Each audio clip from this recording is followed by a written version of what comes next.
Yeah, it's okay. I just think it's most reasonable. Is this? Yeah, this is working. Okay. Okay, can I start? In opening government today, we do believe that there is societal value and there is personal value to be gained from religion. However, we believe that specifically there are also big problems with religion, specifically its influence on politics and its coercive aspects. We believe that specifically providing monetary incentives to religion makes those elements of religion worse while not actually benefiting those positive elements of religion, which I'm going to explain in my speech. I'm going to have 3 points. I'm going to first of all explain to you why the core essence of religion, the thing about it that we like, does not necessitate in any way state funding or funding in general. Secondly, I'm going to explain to you why when we do this we necessarily corrupt religion and politicize it. And thirdly, I'm going to talk to you about coercion, why we believe that this is not a legitimate use of taxpayers' money. In terms of mechanism, quite simply, first of all, we are cutting all support. That means also things like indirect support, like giving tax reliefs and breaks, things like that. We also, however, believe that when religion is acting in, for example, charity, they will be subject to exactly the same benefits that other charities receive. Those are just going to be separate activities that they cannot transfer money between, and we're going to regulate that aspect. Are there any clarifications about the mechanism? Okay, great. So, religion does not need money. The essence of religion, its main benefit to people's lives, is on the personal level providing a meaningful spiritual experience and identity, and on the community level creating a sense of community and a sense of shared identity between people. We believe that these two things, in terms of what religion actually does, is things like religious practice that's being done jointly in a specific place of worship. Note, that in itself does not necessitate any amount of funding, even the most minimal. Why is that? Because first of all, things like community centers exist. People's houses are a place you can meet in. People who are the organizers of religion, all these things are things that are generally present and do not necessitate funding. We also believe that these huge billion-dollar churches are actually go against the very spiritual aspect and core of religion. When we look at religions at their starting point, the point where they have been the most influential, the most crucial to people's lives, they have been based almost exclusively on the ideal of poverty, on the notion of the apostles of Christ not owning things separately or jointly, the notion that a rich man cannot enter the kingdom of heaven. I'm giving Christian examples, but these examples will also be true for Islam, would also be true for Buddhism, would also be true for many other religions. So we just believe that that any additional money being given to them in those investments only detract from the value that people gain from them. But moreover, you might say, oh, but the priests need to be paid for this, right? They need to do this as a full-time job. Well, the answer is no. Like when you look at religious communities like Judaism, for example, who have not received state funding, some of the greatest Jewish leaders and religious community leaders have been people who have worked other jobs at the same time. And we honestly we believe these are better people when they come from a place of an actual calling to their profession. Why is all this important? Because what this means is that there is simply no justification to fund these things in the first place, and therefore we just believe it is a wasteful and a harmful way of spending resources. But moreover, why do we believe that this corrupts religion? First of all, because this necessitates, in order to secure these funds, in order to make sure that these funds keep flowing, in order to make sure that these funds flow to the right places, because obviously no matter what mechanism they have for diverting them, it will always be up to politicians, it will always be up to committees.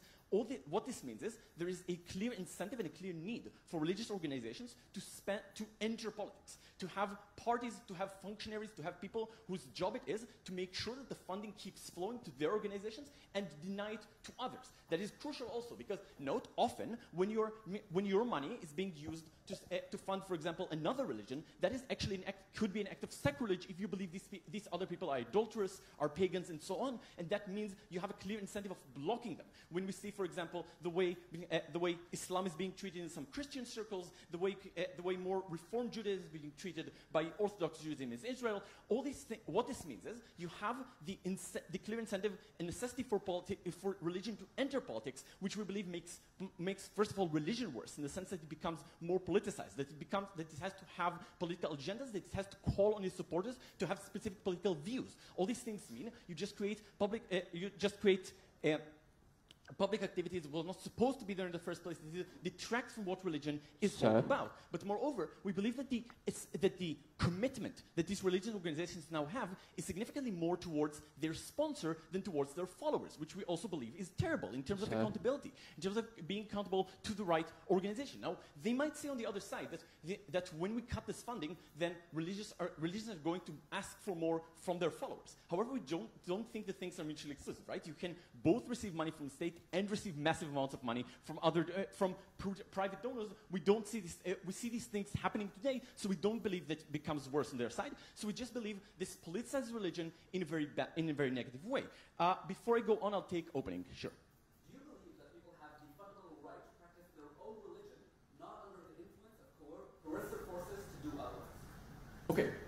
First of all, we believe that, as I'm going to explain, there is significantly more coercion on your side of the house. Secondly, I've already explained why the access to this does not need to be state-funded, because it's very easy to access. Religions have been around for a while, and notice if what they want to talk about is people funding their own religions or their own religious doctrines. These things really don't get funded by the state to begin with for exactly the incentives I've just described on how these things work. It goes to people who have more power. It goes to people who have more influence. So let's talk about coercion, because we say that the act of taxation is in itself highly coercive, in the sense that it's basically an institutionalized form of armed robbery, if you really think about it for a second. Like, we take away people's money in order, with a threat of jail, with a threat of violence being exercised on them by the state.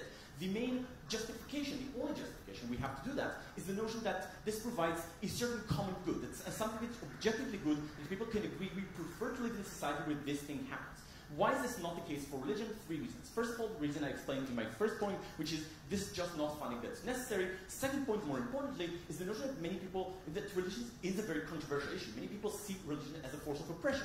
We don't objectively know if they are right about this or not. What we're saying is, for many people it is, and forcing them to give away their money forcibly by violence to this organization is horrible.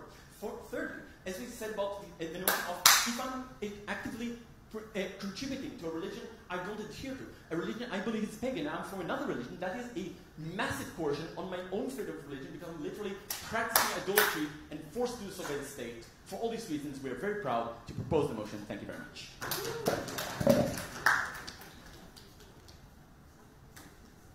Thank you, Speaker, for that speech. Applause.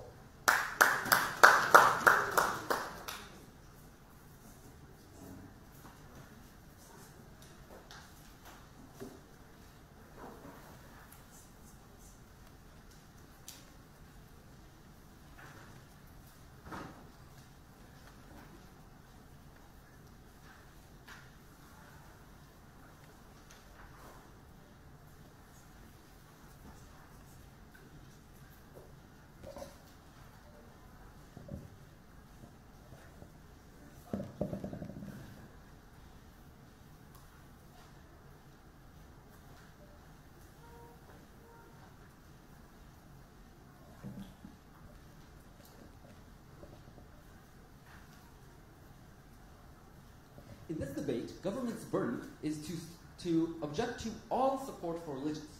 Note that it is not enough to say that there is some level that is excessive, that can corrupt religions, but rather that even the basic support necessary for religion is something that they object to. Therefore, we on opposition side will support basic support for places of worship, being able to provide religious services, and so on. We support providing these to all religions, and to do so supporting non-violent sects. Right? So if there's a single religion that has violent and non-violent sects, we support the non-violent ones. I'm going to talk to you about 3 things. 1, why funding is necessary to practice and to preserve your religion. Secondly, how this affects minority religions and how this is a large abuse of their rights. And lastly, the importance of this support to stabilize society. But first, let's talk about what we heard from him. 1. So he says that religions don't require funding. I'll respond to this in much more detail later, but a few notes that I'll provide externally. 1. Note that the values of you just need to share a community and be with other people, and that's all that matters, is an incredibly secular view. We believe in religious rights not because we think it's just to have a community, otherwise we could have after school specials and everyone could go to a Christian community. We believe people have the right to their own religion because according to their own faith, which we cannot disprove, they will go to hell if they want support. So just because Ayal's goals can be achieved using just a room where people can work together, that doesn't mean all religions can. Secondly, Note that even those goals are not true that they can be achieved easily and without funding in rural areas. If you're in the city center where there's tons of people around you for that community, that's fine. But that's not always the case. And lastly, note that, okay, I'll talk about the rest of my part. Second, let's talk about how it corrupts religion. One, note that this argument only applies to excessive funding of religion. We don't think this applies to being able to fund basic community locations and religious services. Secondly, note that we still have lobbyists that will lobby for the same exact results, right? Anti-abortion and so on, even if you don't give this funding through religious services. What is the difference? And here I'd like to remind Ayal what I taught him when he was a young fresher in Tel Aviv, that you have to be comparative. Why? Note here that the majority religion, if you're in the UK or the US, it's Christianity. If you're in Israel, it will be Judaism. If you're in Iran, it will be Islam. But note that in either case, the majority religion will have a whole lot of funds to achieve this lobbying. The only difference here is that now we have a law to make sure that the interests of different groups, and especially minority groups, are also represented. Lastly, he talks about coercion. Two things. One, note that this argument is inconsistent. On the one hand, they try to claim that religions are important and they're just better without funding, but note that this argument is an argument to abolish the allowing of parents to teach their children religion because it's so coercive. We think they need to decide on a principled line. Secondly, note that in the coercive property of taxing, even though people aren't part of that religion, applies to anything that we do with the government funding, including healthcare and so on. And lastly, note that again, the most important point is the comparative here. Note that individuals have more choices. When all religions have funding, can provide services, can preserve their faith. Under Ayal's world, the same exact coercion happens, only that everyone in the US gets only coercion to Christianity, and everyone in Israel gets only coercion to Judaism. The fact that under Ayal's world you'll have less options to even know of, and to even have access to another religion, just makes all of that coercion worse. Now let's move on to my 4 points. One, why funding is necessary to practice and preserve. One, to practice, many require either things like food preparation, houses of worship, or people to officiate those instances. Ayal says, look, officiates don't have to work. And look, the Jews did great. But we think that though the Jews still exist, we think the vast majority of religions that have come up have died out over the years. Why? Because it's hard. Because it's hard to have officiates if you want them to actually understand religion, not have to work day in, day out. And B, it depends on how poor your community is. If Jewish people manage to fund their own officiates, that's great. But we think many cultures don't, and that means they can't practice their religion because of their policy. Secondly, let's talk about preserving your religion. Because it's fine that you can physically go into a room, but if parents don't have the ability either via schools, via art and culture, or just by resources they can't make their children actually remember or care while they're being bombarded by the majority culture on TV and at school, we think they effectively have no ability to preserve and retain their religion. Let's talk specifically about how this affects minority religions. One, note that we're taking away their very basic minority rights. And Ayal, other than his inconsistency, seems to accept this when I give him a PNI because he tries to say that we're just making it worse. He seems to accept the point that people have a right to practice and continue their own religion. Note that majority religions will have a large amount of funds. I'll take you in a moment. Secondly, note that the majority can and often will proselytize.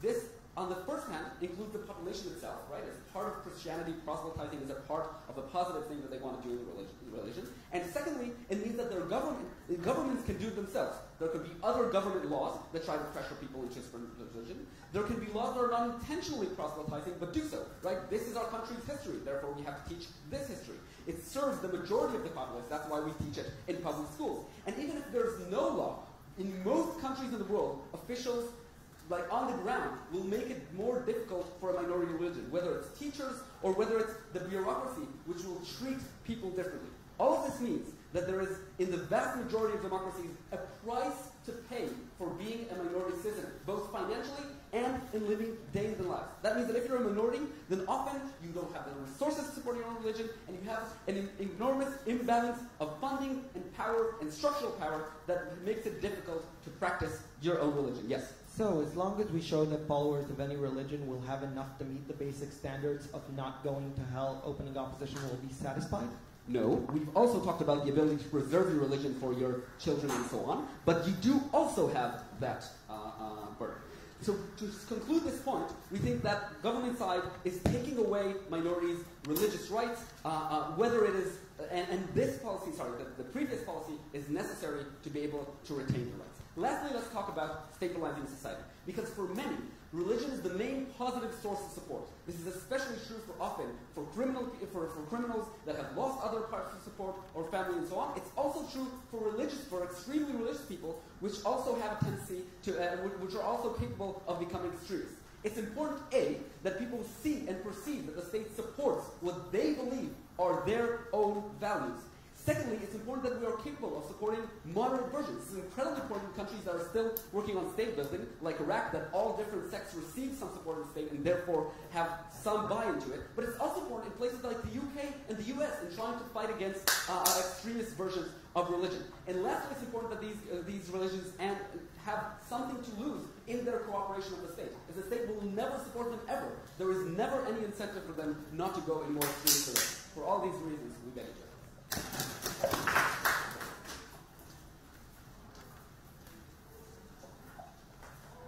Thank you for that speech. Prop 2.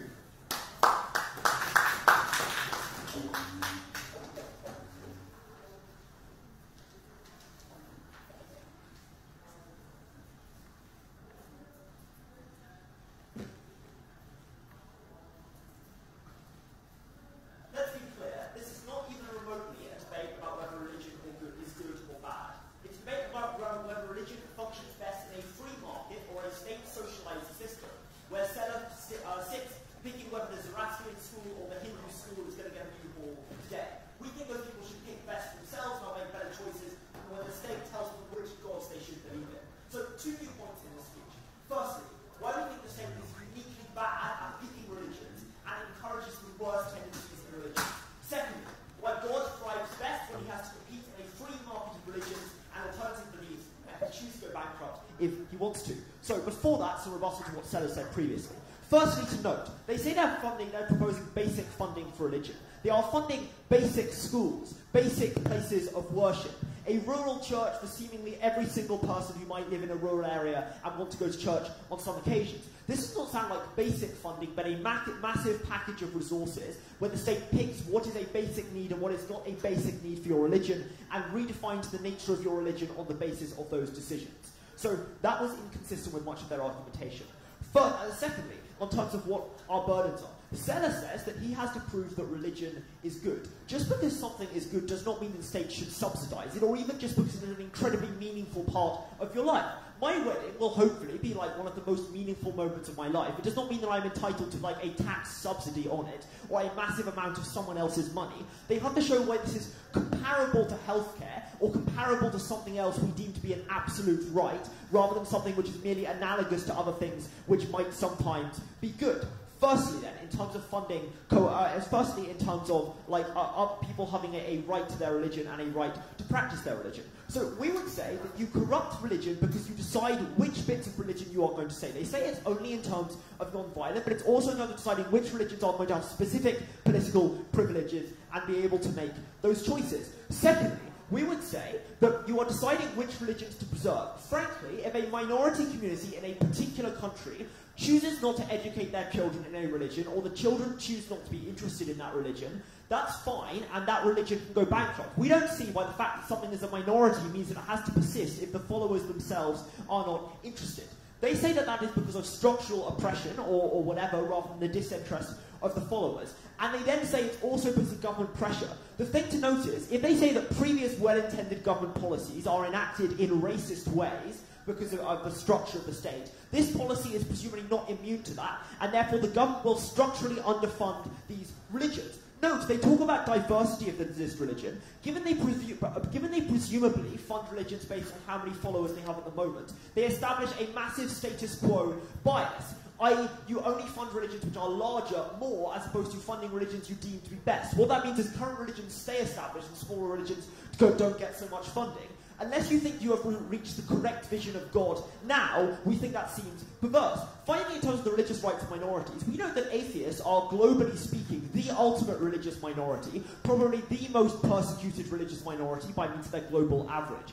You are forcing them to make donations to something they might fundamentally disagree with, or might have been oppressed by in their own lives. We think that is illegitimate as any minority losing their place. But in terms of their broader idea that a religion is going to go bankrupt, we would say, firstly, religions are uniquely good at uniting rich people and poor people into a single community because you are all one in a single belief. Not like Catholic communities will generally encompass like both oligarchs and people from the very poorest areas.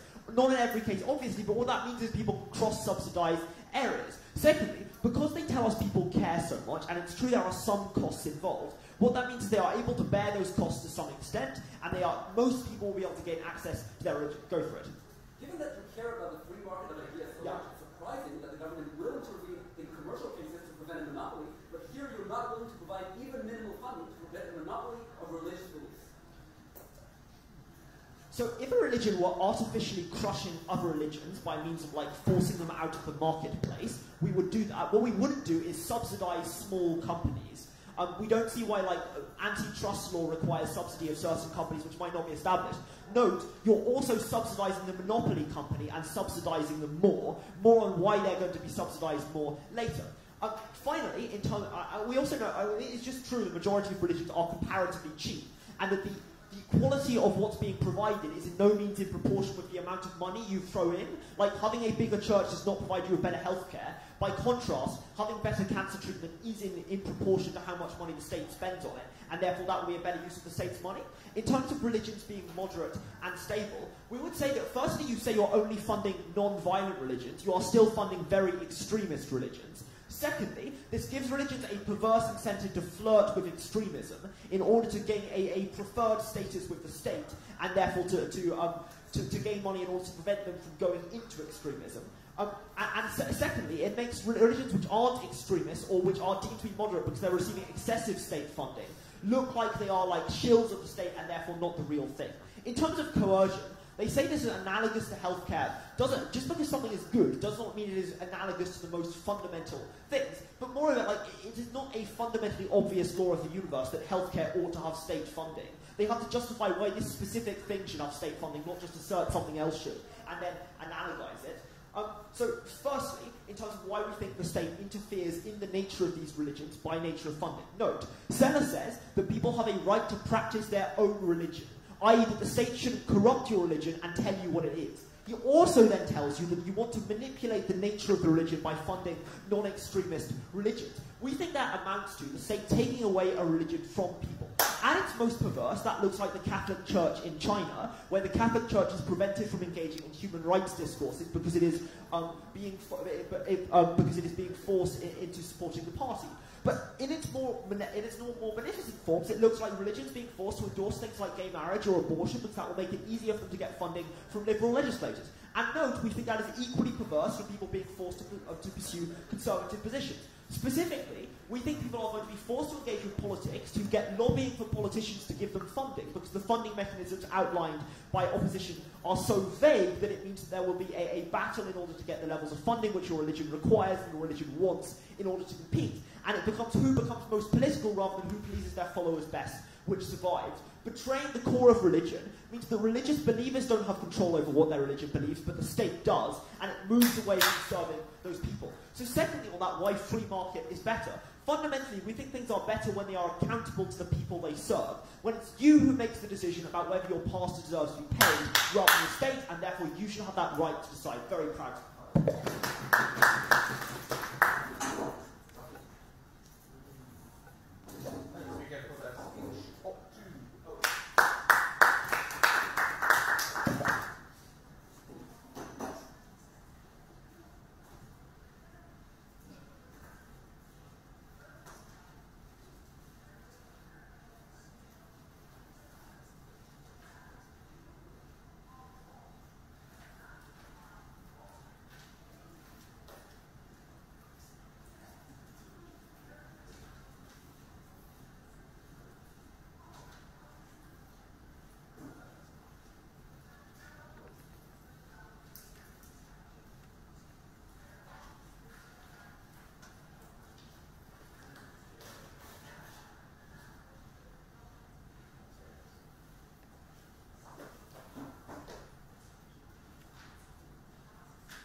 be like, there are enough rich people in your community to donate or contribute enough to cover it. Well, those are all reasons why some religions, in some circumstances, might be okay with no funding. So religions that already have that existing infrastructure, or religions that already have quite a large amount of wealthy people. But it's not true for every religion. There are sufficient individual wealthy private people, particularly when the practice of religion is often digging into particular areas. So where a large religious community in one particular area might be made up of completely those economic people. But secondly, it's not true that you can assume that the model of Christianity where someone preaches in a front room applies across all religions. We know that there are other kind of regulations, right? For example, wider practices like provision of halal and kosher food. Things that are quite expensive and quite difficult for people to do, particularly if they have access issues and they're living in areas that aren't urban, or they're living in areas that aren't, within the majority of those sorts of things. So it might be quite easy to access kosher food in Israel, but it might be a lot harder to access kosher food in other countries with small Jewish communities. And they often need some kind of support with that. At the end of the day, it's not just the basic aim of going to hell, as they call it in PY, that people try and avoid with religion, but it's a set of wider practices and ways of living your life, which in many cases does need additional funding. And look, if it's the case that there's a large religion with loads of existing churches, the government's probably not going to have to give them much money at all because they already have the infrastructure. But if it's a smaller religion which doesn't have that kind of that kind of following, then they probably will need some more basic support to meet those things. So they can't just stand up here and say that it's super easy and super cheap to provide religion, when in many cases it's not. And at the point where it's a fundamental right, and the government needs to fund in those instances, because there's less ability to provide services. And that particularly affects, as Sella's talked about, I haven't really responded to, religions that are smaller and religions that have other access issues. Let's look then at this idea of whether it's coercive. So even if it's true that you need this to increase access, they told us, well, taxes theft, it's coercive to make atheists give money to religions. Well, I think that fundamentally misunderstands the way we think about taxation. It's a sort of a painful communally valuable things. And you can never have a system where everybody agrees with the distribution of the government money absolutely. Like, you use their own logic and say, well, at the moment, if your government funds contraception through the healthcare system, and you have religious people paying tax, and they fundamentally disagree with that, then you have the same kind of coercive kind of impact. So government is always going to be funding things that some people very strongly disagree with. There's not a reason just to say that it shouldn't fund religions. Let's talk about the corruption of religion. The second point I want to say, that the form of provide funding, first they said it politicizes it. Well, as Sella said, they didn't respond to, is political incentives for religions to be involved in politics for policy reasons. If they have particular views about, for example, the provision of alcohol, or particular views about laws around sexuality and those sorts of things. So there's no impact as to whether there's funding or not on the level of politicization the religions are going to have. But secondly, it does condition their behavior around money. So a religion at the point where it has no funding has to actively go out and ask for money from its flock. They basically said, well, it's mutually exclusive. They're still going to want more money to do that. Well, it's much easier to justify trying to get as much money off people when you need it to provide basic services. If the services are there, we think most religions won't need to ask for excessive amounts of money from their followers. So their behavior can be better when they can provide those basic services there. I'll take what? If religion is so important to people, would you pardon someone who committed a crime against the state if it matches his religion? Sorry, if it's if someone went against the state because his religion opposed. No. We would continue to prosecute that person. We wouldn't make an exception for them in the state. So let's talk now about the state involvement. So basically, Raphael shifted the case a bit. Told you, you're choosing what to support. You're affecting the kind of religions and that sort of stuff, and that's going to be bad. So basically, firstly, well, yeah, if it's a religion no one wants to turn up to or no one wants to follow anymore, we're not going to force people into those empty rooms. So it's fine for the state to stop funding. So we're not necessarily forcing minority, uninterested religions to continue. But if people do want to, and monetary impact is what changes that, we enable their rights to do it. So I didn't quite understand what that first point was. Secondly, like a status quo bias about how large religions naturally get more. Well, yes, because they have higher overheads, right? Like in the sense that if a religion a million people follow needs a certain number of churches or a certain number of places of worship, they're going to get more money overall, but not necessarily more money per person. So I don't understand why that's necessarily a problem, because you're not positively enabling bigger religions anymore, because they're still getting the same amount of funding to provide the kind of access they need on a personal basis. Finally, on engaging and supporting. So we gave some points about how you can engage with moderate religions and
points in extension. The first one on why we think there are more chances of creating state religions and why we think that this would create less critical thinking within the believers and less ability to go against the state once we have this combination. Second point is why we think that there are certain religious values that are against the values of the state, and by giving money to religion, we are actually encouraging that, meaning shooting us in the foot and not only taking taxpayers' money.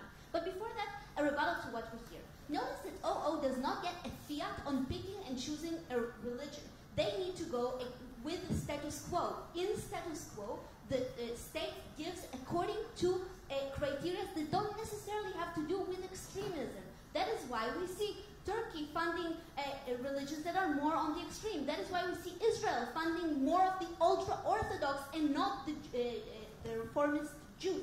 Secondly, they have a contradiction there. They say, on the one hand, we're going to pick and choose whatever religion we want, but on the other hand, they say, well, look, but we think that religion is so important as a whole, and we cannot go and say that certain things in religion are good and certain things are bad. You cannot do that. If you want to adopt religion as a whole, you need to adopt religion as a whole and not start intervening within it. So we think that a lot of your logic does not stand.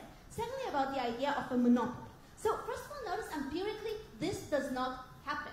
Why? Because politicians, the state, are people, and they have interests. Some of them are racist. Some of them have to do with different ethnic groups. That is why we see that in Malaysia there is more support for only one form of religion. That is why in Israel there is more support for one form of religion, and so on. So we think that even if you start at their basic case of we are going to help everyone, they are not going to be helped equally, and there is going to be a bias just according to the lines that they are afraid of so much. Second thing about the idea of monopoly, notice that first of all they have an assumption that the small religions would not survive, and we say that this is pretty odd. We don't understand why you can't have your believers pay for the things that you want, especially if you are a minority religion. Secondly, if you have a problem with minorities not expressing their culture, help only the poor minorities. You don't have to fund all religions with a blanket policy, just like that. And thirdly, they have an assumption that if you are a very small religion that requires a lot of money from the state and cannot be funded and by the diaspora or the believers and so on, it's a good religion. You know what it sounds to me like? Extremists, if they cannot raise the money, and these fall under the criteria that they don't want. No, I think it's ridiculous what you're saying, and with all due respect, food does not cost that much because you have volunteers preparing it for you. So we don't think that this is such a huge issue. Now let's talk about the idea of corruption by the state. So already, as I analyzed in my rebuttal, we think that many states would have perverse incentives in promoting their own ideological agenda as to what religion is the best and picking and choosing out of this. So even if you start at basic, you can become corrupt there. But we say, moreover, religion is a very powerful tool politically as a political ally that you would want to have through the attainment of money. And why is that? First of all, because this is a very effective way of getting people's votes. It is very easy to persuade only the people in charge of the church and only the leaders, and then you would get them to say the word of God in order to be re-elected once again. We see it constantly in Eastern Europe with the Orthodox Church, where they constantly praise the government. Secondly, we say that their messages are uncritical by the believers. Why? Because it is something that God said. It's not a rule made by man. And we say that if they speak and legitimize the governmental actions, the government becomes much stronger because people would have less of an incentive to go against it because they believe that it is the word of God and not just the word of the priest. And that is why we think that it is very likely for the government to create a dependency on those money, meaning to pour out a lot of money, creating more and more people up in the bureaucracy of the church, and then when something bad happens, to threaten to take that money away, then ruining the operation of the church. Secondly, we say that there's going to be, even if not that, a chilling effect by the church members and by the church hierarchy, because they are going to be afraid of saying anything against the government, because then the government might not want to subsidize them further, or they might be afraid of a new politician coming to power, meaning that They would not even criticize the opposition because they don't know who would be next.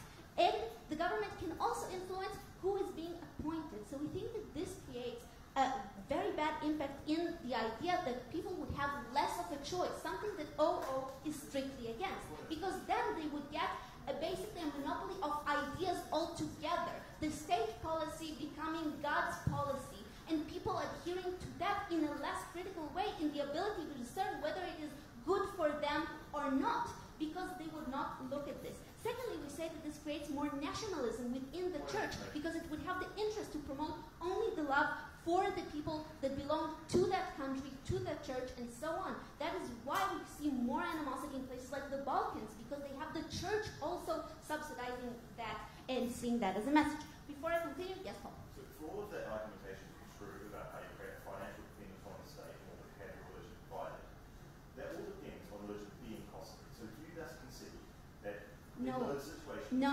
Paul. The dependency is created by the fact that you pour a lot of money and they invested in more things that they actually need, but then become dependent on that. So they buy expensive real estate. They pay more people to become a part of their bureaucracy, and so on. This is something that constantly happens with the different people that are just close to the ones in charge. And this leads me to the fact that religion is often problematic.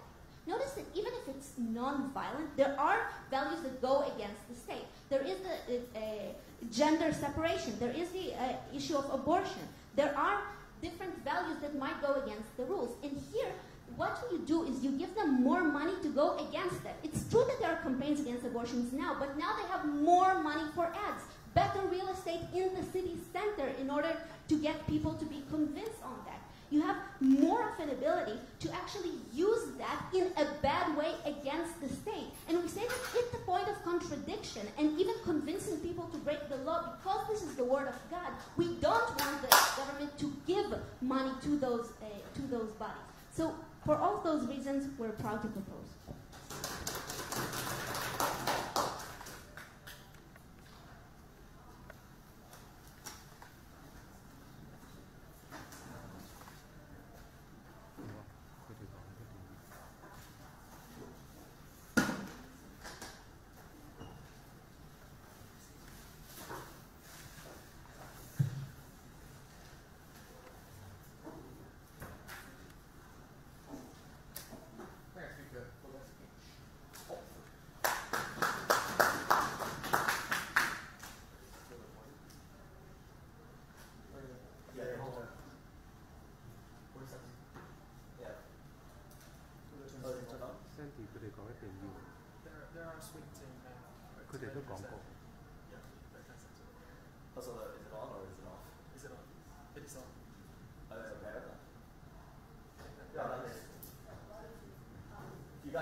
Well, actually, it is the institution that forces us to record it. So just record it as you like. Okay, that's fine. Yeah, that's fine. Just record as. Okay. Yeah, record. That's fine. All right. Let's. Okay, whatever. Okay, if you want, that's fine. All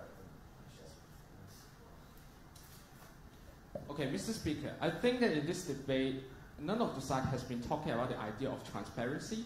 Because if you are worried about the fact that the religious institutions or the churches misuse the money, I think this basically, I think that what you can do is to reinforce that transparency so that they can use the money correctly, right? So we don't think there has to be such an extreme policies like you ban all the funding that goes towards the religious institutions. We think this is an inappropriate policies to begin with.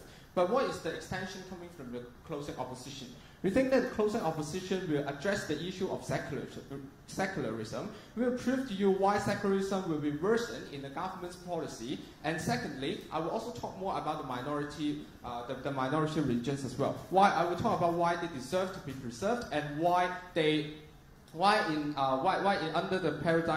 under the government's paradigm, it will the minorities will be less able to be competitive. But let's move on to some rebuttals, right? Firstly, they talk about the religious institutions will use the money for to seek for political dominance. We think that, number one, even if you ban them, it doesn't solve the problem. And secondly, if you ban them, you make the situation worse. Because in this scenario, you have no the government has no say about how the regions should use their money. So there is no transparency, and they have more advantage to actually gain money from the public, to gain money from the big corporations, so as to prevent the government's agenda. So this is our concern. But second rebuttal, let's talk about the minority issue, right? The opening government celebrates the idea of free market. If the minority religions die out, just let them die. We say, number one, it is not democratic enough, because the reason why minority religions are the minority, it is because because of the fact that they have no chance to actually promote their ideologies, and they do not even have the minimum exposure, and the people do not even have the minimum exposure to a variety of ideologies, and that is the reason why the minorities religions becomes the minority. So that's why it is the responsibility for the government to actually help them, and at least to give them the minimum financial support, so that they could survive, and so that they have the chance to promote their own ideologies. But let's moving on to the third issue. The government is worried about the fact that the government will use that funding as a means for oppression. We think that number one. We think that first of all, not all the state value or the value that is endorsed by the state is necessarily bad. We can see that in a lot of democratic states, actually the state values represent the value of the consensus, represent the value of the people who have reached their consensus. But secondly, even if they want to engage in the extreme case like the dictatorial countries in which the government's values do not represent the people's value. But the thing here is, we think the major cause of oppression is not about the deprivation of financial support. It is about the political and systematic oppression, such as all those other kinds of state prosecutions. So that's why we think that it is not the financial funding is not the reason why these religions are oppressed. But let's make the comparative, right? Even if in the worst case scenario, in the dictatorial state in which the religious institutions have to make compromise, we are saying that this compromise is good, because when you look at these dictatorial states, the reason why the people are not democratic enough, it is because they do not even have the basic needs to be fulfilled. They do not even have the education so that they can cultivate their democratic values. But the thing here is, in our comparison, even if in our comparison in the state, in the dictatorial states, the religious institutions can only give the basic needs to the people, can only give minimum education to the people. We still say that it is a good thing and it is progressive. But let's move on to the arguments. Firstly, why do we think that the secularism will be worsened in the government's policy? We think that number one, we have to reach the consensus on the point that not all the religious believers are conservative or extreme conservatives. Some of them are actually moderates. But under their paradigm, we say that the moderates will become less cooperative with the government in terms of controversial issues such as the climate change, denial, or LGBT protection. When you actually alienate with the potential supporters from you, we think the government is not doing something that in its favor. But secondly, the reason why secularism will be worsened is that there is no longer check and balance if you no longer fund them, and that it makes it easier for the climate change denials to actually lobby the government in the name of religion, so as to facilitate the agenda to actually make profit. And the reason why transparency does not exist is the reason that there is no longer any reporting, because the religious institutions do not need to report how they actually use the money. Even if the closing government may argue that the religious institutions will just capitalize on the government funding to achieve their bad ends, right? But the thing here is, let's make a comparison, right? Without without the state support, they will still gain the financial resources from those from those lobbying groups anyway. But the thing here is, if we require them to submit the financial statement, to submit the financial report in terms of how they actually use the money, we think that at least the public eyes actually have some information about how the money is being used and how the religious institutions achieve their ends. So that's why with this public exposure, it is actually better. But secondly, let's talk about the minority. Let's talk about the minority, right? The closing government say that the reason why minority religions are the minority, it is that the minorities' idea are too extremes or whatsoever. We think that number one, it is not the case because the reason why they have no exposure is that they do not have enough resources. But secondly, we think the major reason is that sometimes the religious identities are so much attached to their racial identities. So for example, in Malaysia, where most of the Muslims are actually Malay. So that's why with this kind of racial identity, these people do not even know that religion before they make the judgment. So that's why we think that the minorities have become insignificant in the society, and that's why the government has to support. Thank you very much.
Essentially, we gave you two simple truths in closing. Firstly, that when religion and the state cohabitate and become more and more interdependent on each other, two processes happen. Firstly, the state corrupts the religion. Secondly, the religion corrupts the state. These two simple processes are the most important things that happen in this debate. Monica's proven them to you, and therefore we win. We'll discuss three things. Firstly, we'll have to discuss OO's valiant attempt to try to run away as far as possible from the debate, and to what extent does their fiat extend in covering it. Secondly, we'll discuss the first point I mentioned, and secondly, the second point I mentioned.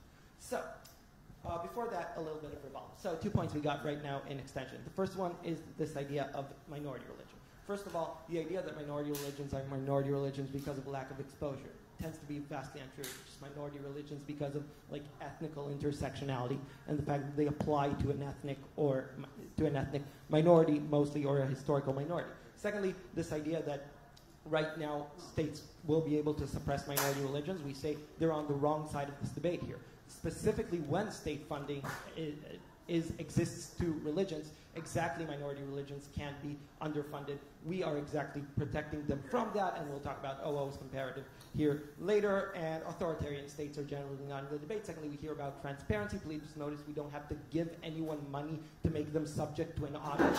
We can audit the financials of these religions regardless of whether we fund them or not. And secondly, we're glad that CO agree with us about the idea that religions will have money, but they do seem to be in tension with OO. They are right, but unfortunately in tension with OO, which think religions will be bankrupt and can't finance their own daily bread. So, firstly, this idea of all the boring technical stuff, and then will religions continue to exist? Here's the thing. OO can decide that they now want to fund basic needs. They're allowed to counterprop that. It's like a smaller fiat. All of this is fine. However, the term basic technical needs, and please notice that Sella is so useful as to use the word excessive, which is subjective to quite possibly the largest imaginable degree. that these basic needs vary dramatically from religion to religion and from time to time.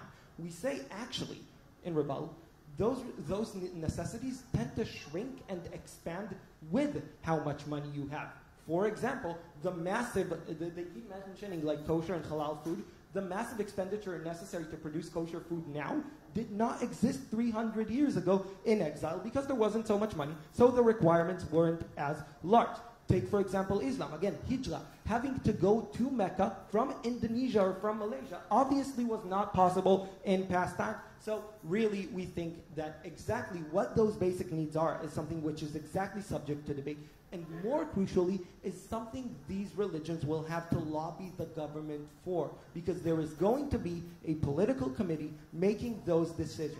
Which is why exactly their attempt to run away from the entire debate has failed, and we have to discuss how these basic needs will be adjudicated. So, on the first question of will those religions continue to exist, we say they most definitely will, right? Because they can't shrink and expand their needs with how much money they have, because they can't self-finance it from their supporters and everything else. We agree that that's where OO put most of the debate, but those are not necessarily the most important things in the debate. The fact that opening opposition chooses to argue about them does not make them more important than the corruption of the state mechanism or the corruption of a religion which serves everybody else. So now let's talk about these two more important things.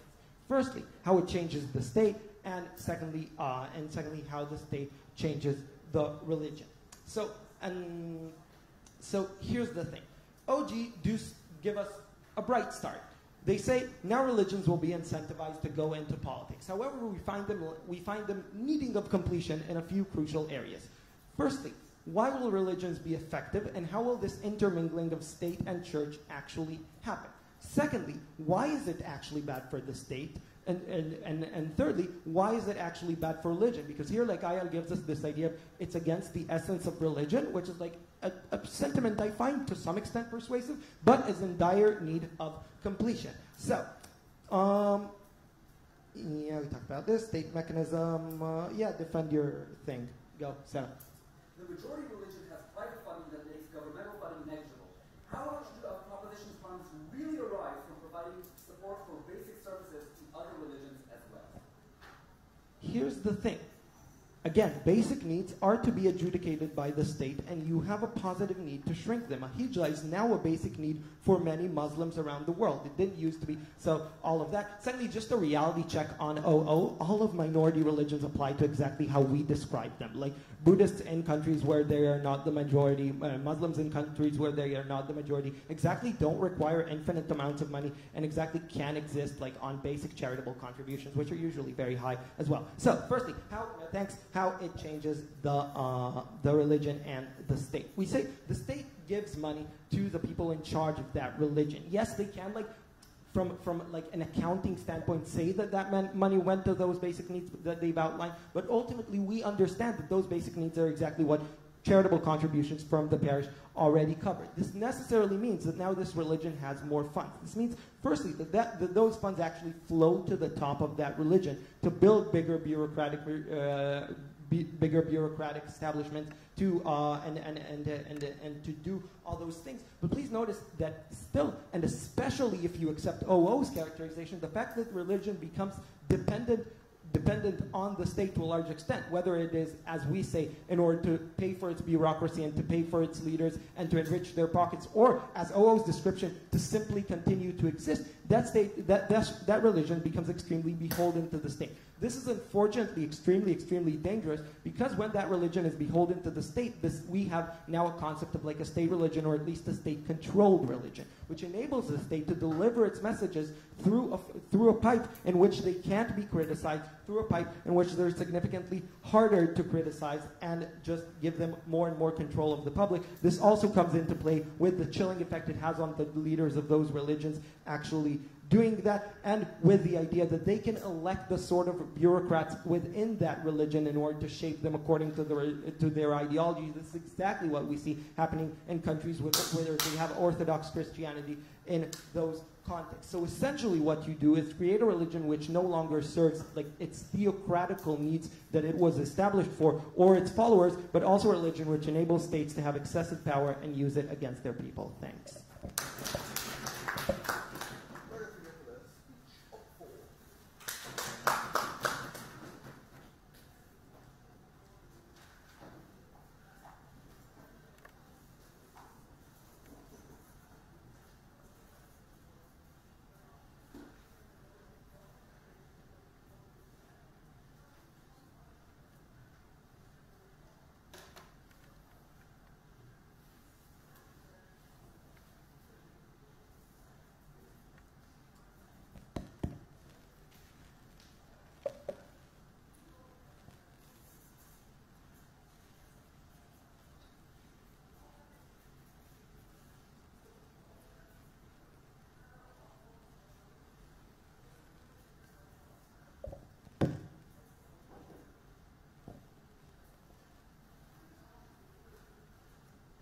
Mr. Speakers, I'm gonna rebut to our closing government first. So I think the closing government mainly hold the idea of how the state corrupts religion and religion corrupts the state, right? So we do believe this kind of relationship, corruption is such a very extreme case. So we see when the state and the religion are cooperating with each other, when they do have this kind of financial relationship. But during the cooperating process, each kind of party is going to be influenced by each other. And we think this kind of influence is a good thing. So we do want state to be influenced by religion. We want the state to be more considerate when they are considering a lot of different kind of policies. And we do want the religion to be regulated by the state. We want the state to intervene with the internal issues like the extremism in some Muslim or some terrorist attacks. So we do believe when the state, when the government actually stop this kind of relationship, stop this kind of financial cooperation, the government has already lost its process to actually negotiate with this kind of religion, and therefore the government does not have a say. But before I come to the cash analysis, let me re-emphasize why on closing opposition we think it's actually principally justified to say that the government side is not democratic. So firstly, we do believe all these kind of financial privileges are actually justified because they are not profit-making organizations. They do good to people. They do good to people. They do serve the minority, and they do cater for the part that the government actually ignore. So we do believe when these kind of organizations, these kind of privileges are granted, that are really justified. And moreover, we think this kind of thing actually also specifies this government's emphasis in kind of minority religions, right? So if without this kind of subtlety, I think both of our opposition teams have already told you this kind of minority will die out, and this will be very harmful. This kind of coercion to these kind of people will be further. So moreover, we think that we really want to doubt what the government want to achieve at the end of the day, right? So firstly, they tell you they want the free market of religions. They want the extreme religions die or anyhow, right? So we do believe even after the policy, this kind of fair competition won't exist, right? So the dominant religions were still going to be the dominant religions, and the minorities are still going to be minority and even die out. And even if they are accusing us of some kind of funding extreme religions, right? So we do not think that's the case because what the government is funding all along, we are always funding kind of moderate people. We support their belief and we share the feeling of having a belief. So we do believe when in this kind of scenario, when the subsidy actually means a lot to these kind of minority groups, we do believe it is justified. And yes, okay. Yeah. So the only reason for opposition of why funding is necessary is poor people can't access religious services. No, the state already provides poor people with money, which they can spend however they choose if religion is important to them. However, if religions can survive without funding, most of CG's harms probably don't happen.